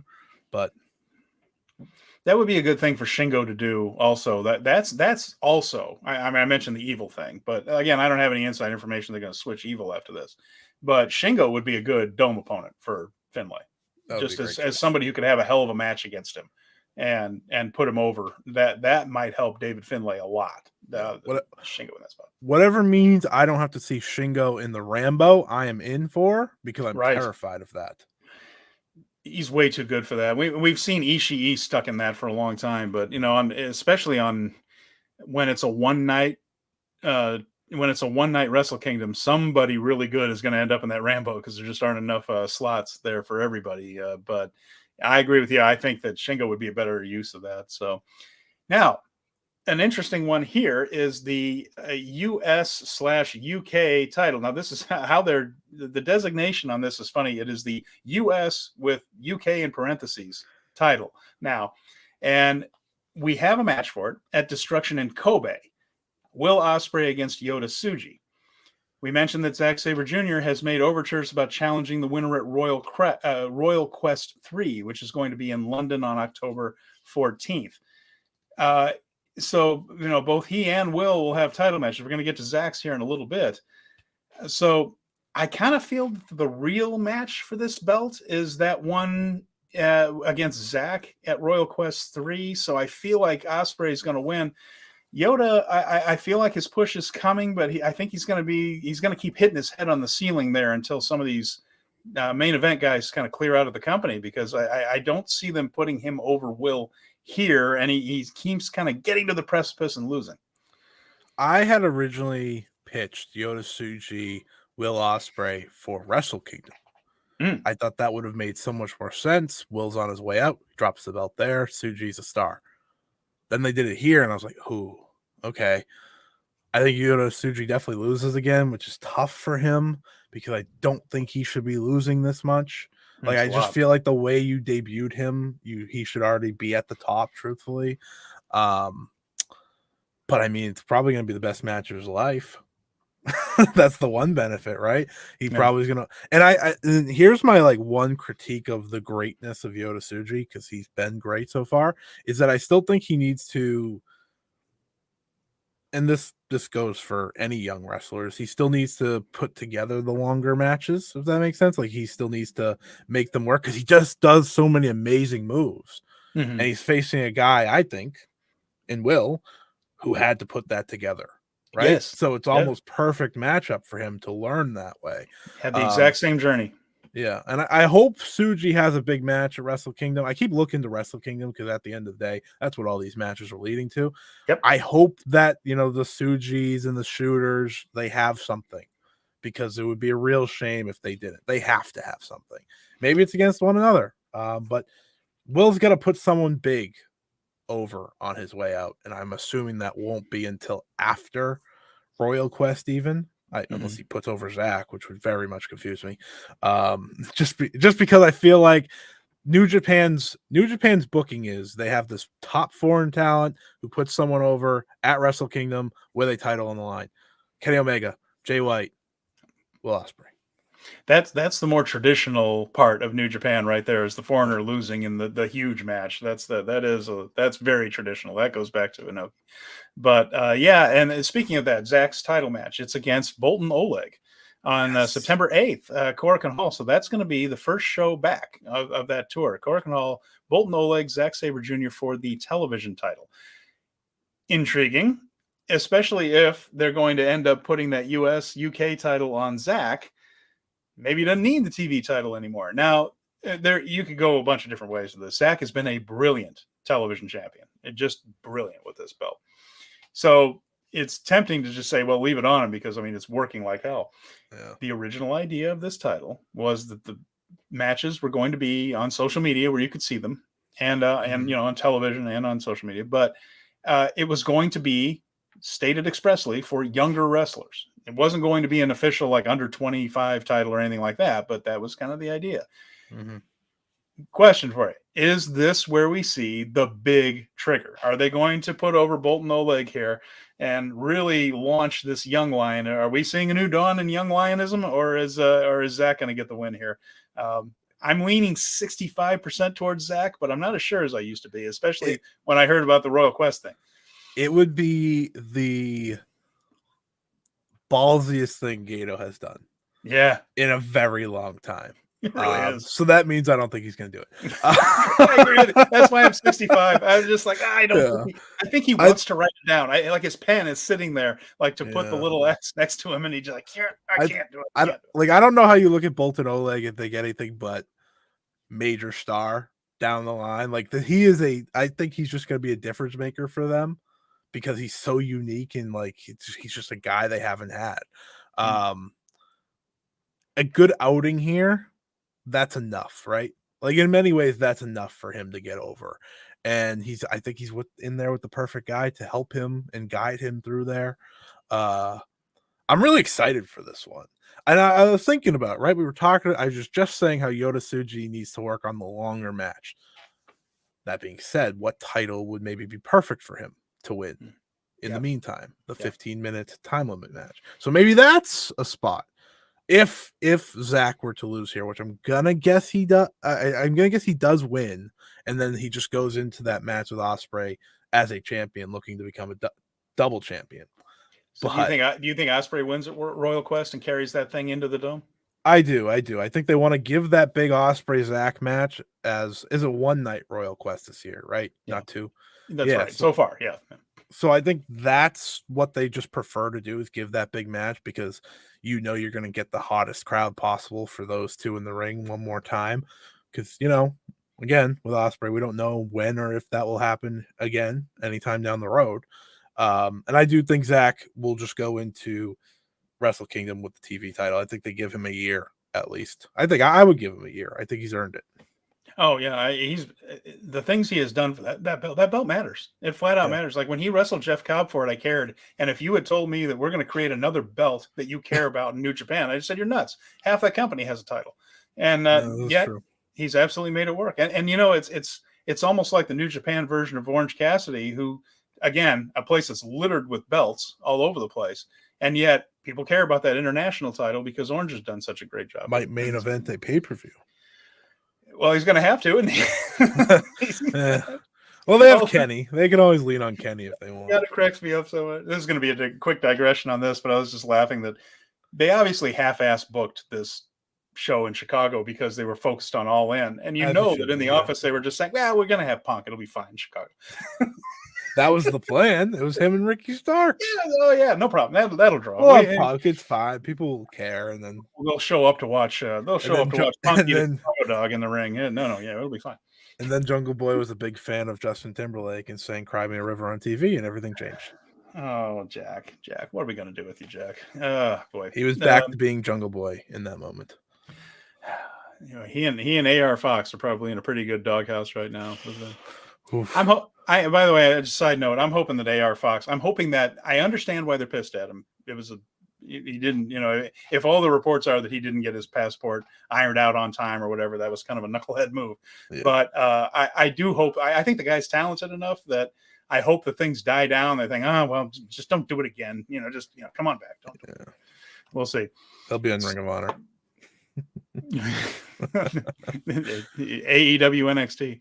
So the King of Pro Wrestling title, that is our guy Taichi. He is going to be facing off with Sho somewhere there, but no stipulations announced yet for that one. I believe that one's going to be at in Ryogoku. But Taichi against Sho, we don't know what kind of kooky stipulations they'll be using for that one. But I can't even try to get myself hyped for that one just because there's no stipulation yet. Yeah, we'll have to see where they go with it. I'd imagine the preview tags are probably going to tell us quite a bit about what the direction they're leaning. So, and then after that, though, the IWGP World Tag Team. Now, this one is interesting. Bishamon really turned into one of the best teams one of the better teams in the world. I'm not going to put them all the way up there at the top, but boy, they've been really good. Yoshihashi and Hiroki Goto, and they're going to be facing off with another team that should be in the discussion more than they are. Shane Haste and Mikey Nichols, TMDK. That's September 24th, Destruction in Kobe. This one is an honest to goodness coin flip, Scott. I have talked myself into each team winning this match more than once. And of course the tag team titles can bounce around a little bit. That's kind of what they're for. It's okay if they do, but I'll bet this is one hell of a contest. Yeah. I think the conversation for me would be like, if Bishamon wins, who do you give the belts to? Right. Because I think TMDK raised their stock so much by, just putting on as much effort as they could in that G1, right? Like they really did such a great job at proving a lot of people wrong. I thought Shane Haste and Mikey Nichols did that.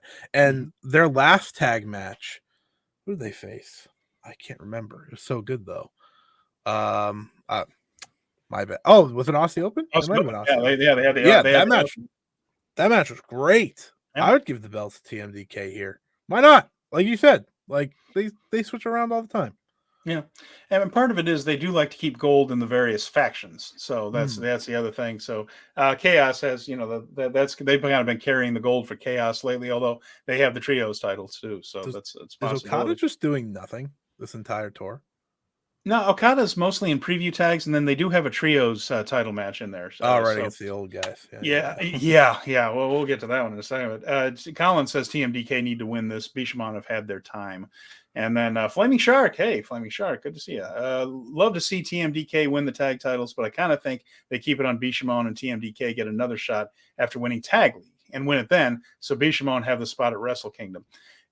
Well, I mean, there's thought. I also wonder about.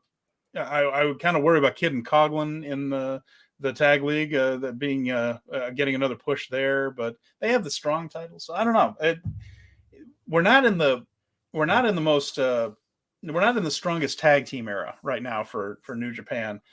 These are two very good teams. But the end of last year for like 10 seconds there, and then Aussie Open got signed away. Yeah, but again, that's a long-term deal, and I can't blame Tony for giving it to him because they're among. I have a pitch. Best. Go ahead. Yota Tsuji and Shingo.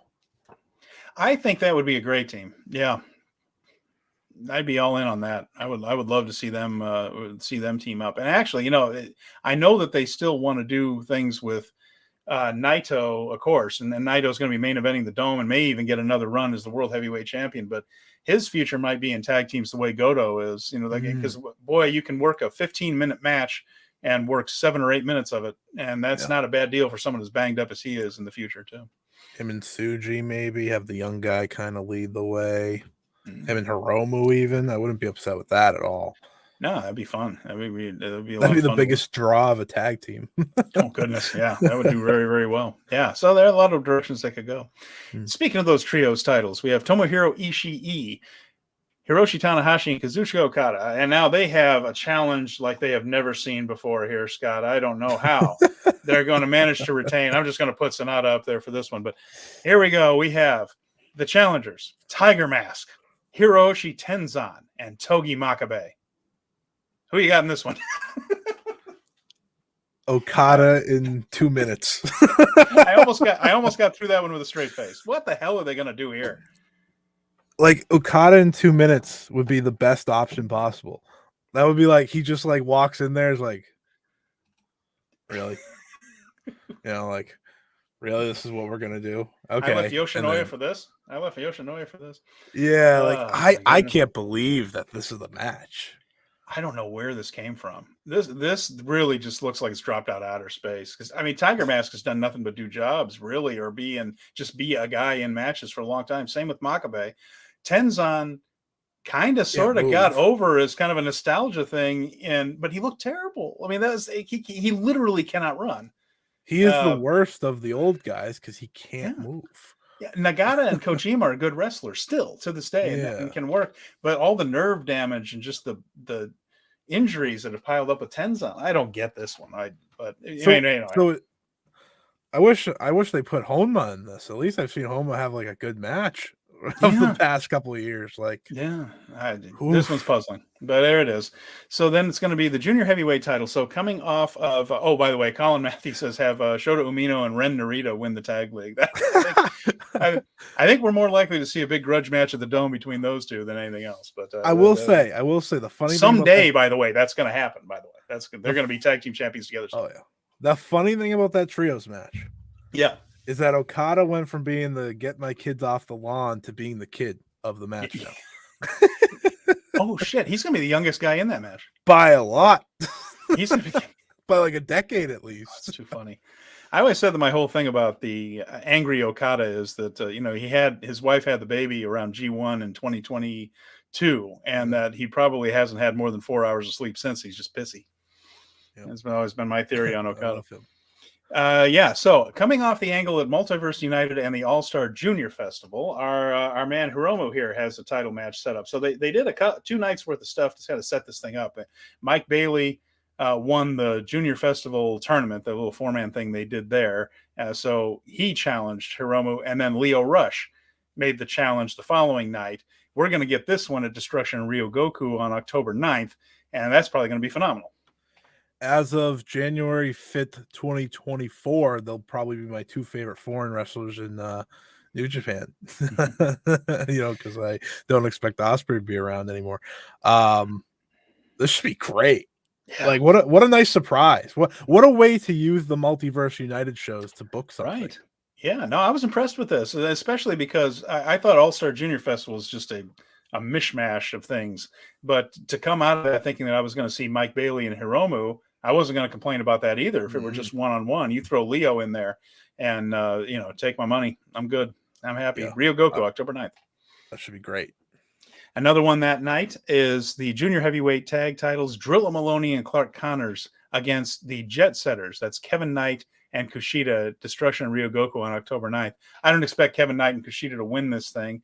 Kushida is basically a part-timer, and Kevin Knight is mostly a strong guy. Not that there's anything wrong with that, but just not how he's used right now. And I think they're going to keep champions. They're going to keep pushing Bullet Club, I think, though. I feel like, of course, that's another title that can bounce around too. But Kevin Knight, that's another guy I think you could really do things with in the future as a singles as soon as he puts everything together, because the athleticism, the look, the talking, once he gets enough experience that he can put together a strong 20-minute match. I mean, there's nothing this guy can't do. He screams to me someone who's going to be a great junior and then build himself up to heavyweight down the line. I know he's a little shorter, but he's built. He's pretty, listen, Zack Sabre Jr. has been a heavyweight his entire career, pretty much. So anyone can be a heavyweight. I think Kevin Knight is like one of their best prospects. So anytime he gets these opportunities, I thought he was arguably the best of the junior festival. I loved seeing him get that final spot. Like when I saw him against Speedball, I was like, well, there's no shot you're winning, but I'm happy you got that spot. And he's had the title before, and then putting him with Kushida, that doesn't hurt him either. They clearly are high on him. So even bringing him back this soon is good. And they have the junior tag league coming up, so I'm guessing they'll be in that too. But I do think you keep Bullet Club rolling, the War Dogs or whatever they're called. The War Dogs, yes. And both Flaming Shark and Colin are excited about the junior heavyweight match with Leo, Hiromu, and Bailey. Flaming Shark says, what a wild match for Ryogoku, and Colin says, can't wait for this one. Yeah, I agree, guys. We're fired up as well. Now, the new NJPW Strong title. Now, there's nothing official for Eddie Kingston. He just defended that title on Dynamite there against Wheeler Yuta. But he will be in Las Vegas on October 28th. And, of course, they have been setting things up with Henare coming out of the G1, where they attacked one another late. So my fingers are a little bit crossed that I might get to see Henare challenge him there. I think that would be a terrific match. Henare is really showing signs of being good at that kind of brawling style. He and Shingo have really pulled out some good stuff lately. So I think he'd be a real good opponent for Eddie. I'm happy with anything that involves Eddie Kingston. That's where I'm at. Like when I saw he was randomly defending his Wheeler Yuta, I was like, yeah, let's go. Here we go. And I was like, I don't know, sure, why not? Like, Yeah. and he's teaming with Shibata at All Out, and I was like, they're just giving this guy like the dream run right now, and I am not upset. Like, just keep rolling him back out there. The more you can get him to Japan, the better. I know it's not going to be a lot, but I mean, he's got a number of challengers because of the G1, so I would like to see him face as many people as possible. The NJPW Strong Tag Team titles, El Phantasmo and Hikuleo challenging Gabe Kidd and Alex Coughlin at Destruction Ryogoku on October 9th. There's too many titles. Yeah, that's yeah. And again, same thing with Bullet Club. I just don't see them taking these off of Bullet Club for Phantasmo and Hikuleo at this point. I just that Phantasmo and Hikuleo, again, tag team titles can bounce around, but Phantasmo and Hikuleo seem like an odd couple that's actually odd. I like both guys. And I think they both had, and they are definitely high on Hikuleo. They proved that. But I don't know. I don't know. Maybe they do put him over. Heck, and they give him a short run. Either way, flip a coin, I guess. I had to see Hikuleo go to the quarterfinals. That was enough push for me. Okay, we can stop here. I was not impressed because of the block he was in. That's the part that angered me. Because it's like, oh, Kaito, oh, Shota, oh, Suji. Nah, Hikuleo. Oh, okay, sounds good, Gato. Yeah, they're not going to win here. I think you nailed it with there's teams that are mix and match, and then there's this. Yeah. It's like, oh, okay, sure. Kind of came out of nowhere. So, yeah, and then let's go into this one now. The NJPW Strong Women's Title. Again, nothing announced, but Giulia is going to be in Vegas on October 25th. She's defending it this weekend. And she's defending. Who is the challenger this weekend again? Risa Sera. Okay. Well, there you go. We win. Yeah, hell of a match. And she's going to win that one. Risa Sera's not going to take that title. But any thoughts any at all on who you think she might face in Vegas, or could be somebody from the U.S. I guess is possible. Stephanie Vaquer. Stephanie. CMLL. I take that. They put her. Once they showed her on the video for that show, I said, well, that's got to be it. You don't just show her in only Giulia. Like, I feel like that's the match you do. I think Stephanie Vaquer had such a great showing against Mercedes Moné months ago at that I forget what the show was, but it was for the Strong Women's title tournament. Right. And I think she should definitely get that shot. My idea is you have Giulia beat Risa Sera, which should be fantastic. I think that's main eventing on Sunday. That's a packed show, by the way. If anyone wants to go listen to the 5-Star Joshi show, that'll be out tomorrow. I'm just saying.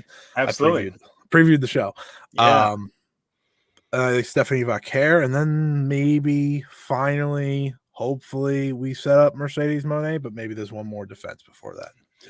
Make sure you check out the Fight Game Media Patreon, guys. It's worth it just for Scott's show, let alone all the things that go on there. But if you wouldn't want to know anything about Joshi Wrestling, we really have one right here. I'm talking to one of the foremost authorities on that entire industry right here on this show. And his show is part of that Fight Game Media Network and is absolutely worth the money all by itself, let alone everything best else. $5 in the business. Second best. I know Fightful Select's also $5, but I have a lot of scoops, so that's tough to combat. But well, you're being very much. There you go. I work for both. Yeah, that's true. Either way. Now, I have a question about this one. What do you think is next for Mayu Iwatani and the IWGP Women's title? Nothing's announced there either, but any thoughts on that? Because she was just beaten by Natsuko Tora in the 5-Star Grand Prix, but Natsuko also beat Tam Nakano, and she seems to have her eyes set on the red belt, the World of Stardom title, more than the IWGP. So what do you think might happen with Mayu? Yeah, so my guess is Tora definitely goes for the world title. I think that's kind of locked. That will be one of the two defenses Tam has before the big year-end show. When it comes to Mayu, it's the most unpredictable thing, right? Because for a while there, it looked like Mariah May might get a shot. They were teasing that for a few months, and that just never happened.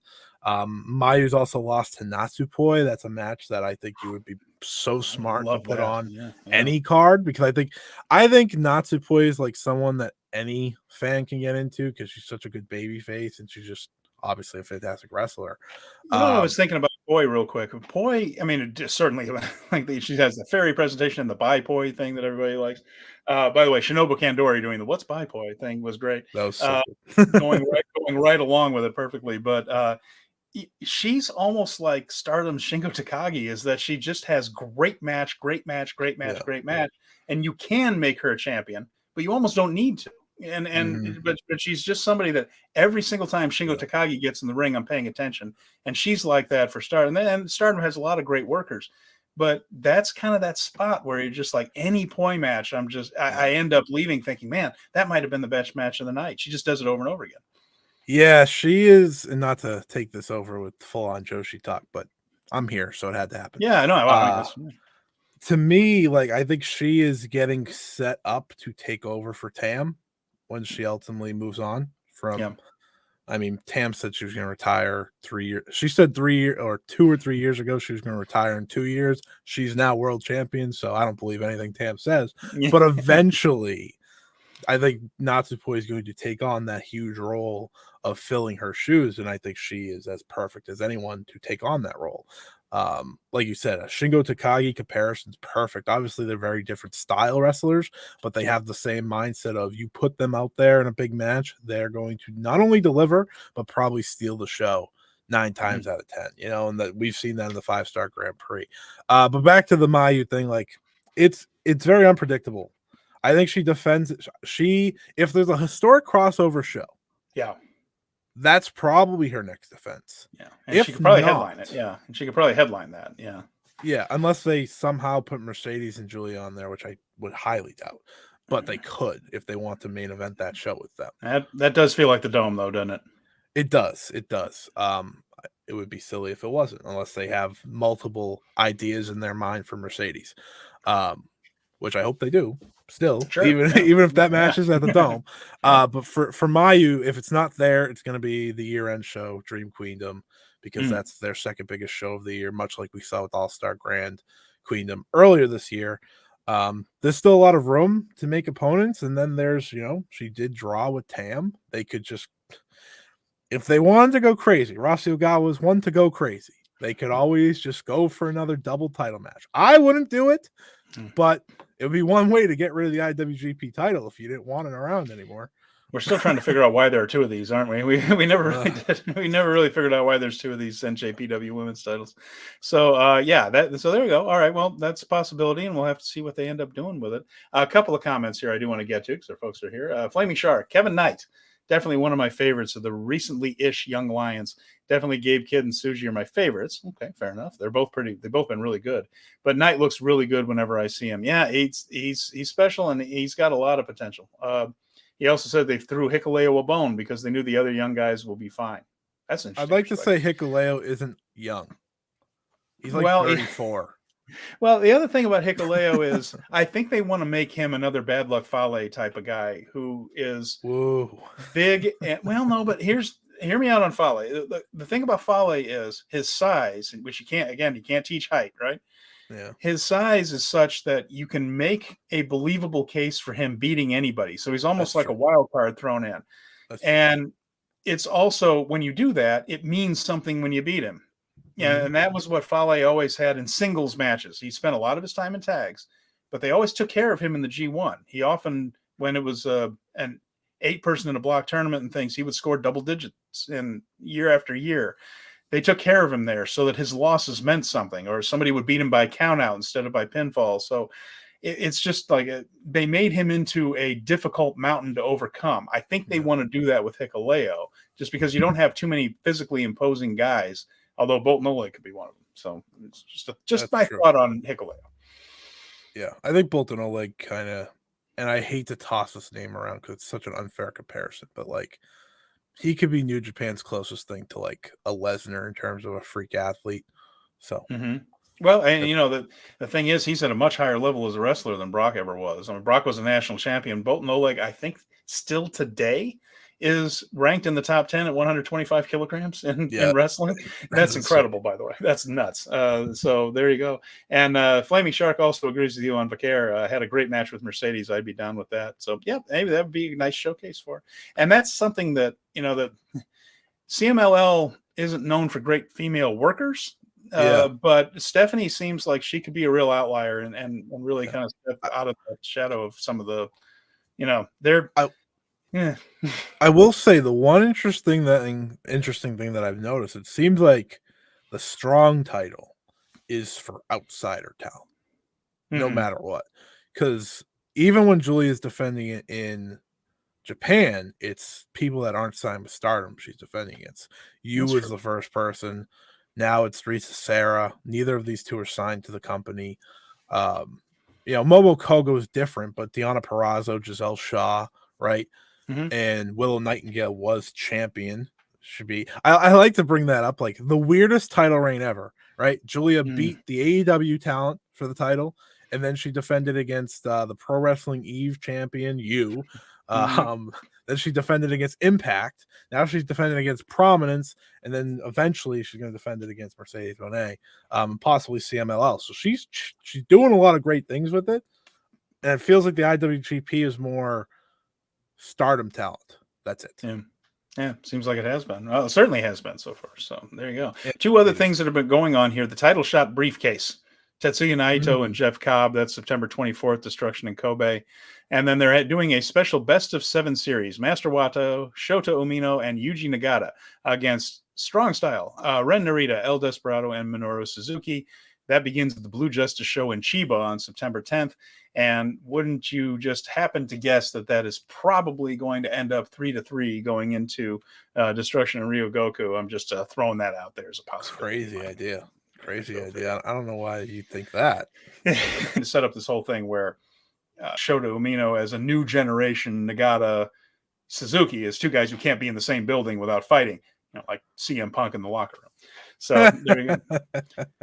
Kids these days, I tell you. So with that in mind, that's kind of what's going on in New Japan right there. We didn't have any shows to review this week. We don't have any shows to review next week. We're kind of in this little quiet period. So when Jeremy returns next week, we'll be really previewing the Road to Destruction and a lot of key matches that are going into that. And we'll get his take on some of these title situations that I just talked to Scott about. Go into a little history as well. I owe him a little bit of a history of Toru Yano. He asked about that. As again, my affection for Yano from his most violent player days before he was the Clown Prince. So I'm going to tell him all about that when he was a mean bastard and not the lovable Yano of today. But all that's coming up next week when Jeremy returns. And in the meantime, Scott, let everybody know where they can find your work, please, because, again, we're talking to really one of the foremost authority. I have a ton of respect for what this guy does. So I want to make sure you guys get a good look at Scott's work. Well, one, I appreciate you having me on the show. Always love talking with you. Thank you to Jeremy for having me kind of jump on here. I was always happy to talk, hopefully a crossover show comes up again soon. So there's a reason for, us to combine, right? That should be a lot of fun. I'm going to guess there is. But yeah, you can follow me at Scotty Wrestling on Twitter, X, whatever you prefer to call it. To me, it's still Twitter with a different logo. So that's what it's going to be. It's still twitter.com on my computer here. So until that changes, it's Twitter. Every Friday, 5-Star Joshi show comes out. If you want to learn about the wide world of Joshi this week, we talked Sarai versus Arisa Nakajima, of course, formerly known as Sarai of WWE. She had one of the best matches of the year in Seedling, so a must-see match there. We updated the 5-Star Grand Prix. The biggest women's tournament in the world is going on. We are entering the second half officially this upcoming weekend, which is very exciting. And then we previewed this upcoming weekend, which featured the 5-Star special in Hiroshima. You have Shuri versus Mayu Iwatani, Utami versus Momo, Tam versus Starlight Kid, and then, and only then, do you have title matches, including Mirai versus Konami, Giulia versus Risa Sarah, and Sayori Ano and Natsupoi versus Suzuki and Mei Sarah. So packed show there, packed show next week. I'll be back next week. We'll also be reviewing the Sendai Girls show, which features Kairi as she closes down her Japan dates ahead of her return to WWE. So yeah, make sure to check all that out. The one good thing about that Kairi return to WWE is I think we're going to get Kairi and Io, which I would love to see. If Triple H was smart, he'd put it on WrestleMania just for me. It wouldn't be just for you. It's got to be for me too. I would. I think it'd be for a lot of people, truthfully. But I'm asking, if you're gonna take Kyrie away from me, at least give me that. You know, yes, exactly. That's what I'm kind of going with that. That's because I do not want to see Io. Yeah, when I Io don't was need on, to see her feud with Cora Jade. For the love of Christ, I just want the world to know Io was on her way back before Triple H took power. It was gonna happen. It was pretty much locked in, and then you took her away from us. At least you gave her a title, though. So it's They have treated her well since she's been back. I'll say that they've done pretty well. Thankfully, with that. She's had That card is indeed incredible. Flaming Shark and Colin says it'll always be Twitter. Well, you're right. All right, so we're going to wrap this one up for this week, and we'll be back again with Jeremy again next week. For Scott Edwards, I'm Stephen Conway. Thank you once again for everyone that was watching on YouTube. Those of you that are listening to the podcast feed, we're very grateful that you've taken some time to be with us today on Speaking of Strong Style, and we will talk to you again very soon.